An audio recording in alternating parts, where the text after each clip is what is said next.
જય શ્રી કૃષ્ણ મિત્રો, સ્વાગત છે તમારું day 3 of my discipline life. તો મિત્રો, તમે મારું ડેઇલી રૂટીન તો આ વિડીયોના માધ્યમથી દરરોજ જોઈ જ શકો છો. તો મેં એવું વિચાર્યું છે કે હું તમારી લાઈફસ્ટાઈલ ચેન્જ કરવા પણ તમને પ્રોત્સાહન આપું.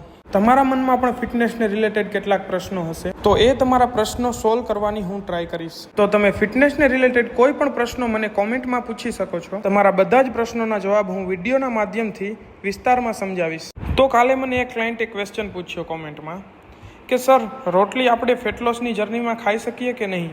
તો પહેલાં એક વાત સમજો કે ફેટ લોસની જર્નીમાં કોઈ એક વસ્તુ મેટર નથી કરતી. તમારા આખા દિવસની ઓલ ઓવર કેલેરી કેટલી થાય છે એ મેટર કરે છે, અને આ કેલેરીનો આંકડો તમારી મેન્ટેનન્સ કેલેરીથી ઓછો હોવો જોઈએ. દાખલા તરીકે તમારી મેન્ટેનન્સ કેલેરી 2000 કેલેરી હોય તો તમે 200 થી 300 કેલેરીનો ડેફિસિટ રાખી શકો છો તમારો ફેટ લોસનો ગોલ અચીવ કરવા માટે. આવી રીતે કેલેરી કેલ્ક્યુલેટ કરીને લેશો તો તમારો ફેટ લોસ 100% થશે. અને જો તમને તમારી મેન્ટેનન્સ કેલેરી કાઉન્ટ કરતા ના આવડતી હોય તો મને કોમેન્ટમાં જણાવો, તો તમે કેવી રીતે તમારી મેન્ટેનન્સ કેલેરી જાતે જ કાઉન્ટ કરી શકો છો તે સમજાવીશ. અને આવી જ ગુજરાતીમાં ફિટનેસને લગતી જાણકારી મેળવવા માટે ફોલો કરો. જય શ્રી કૃષ્ણ.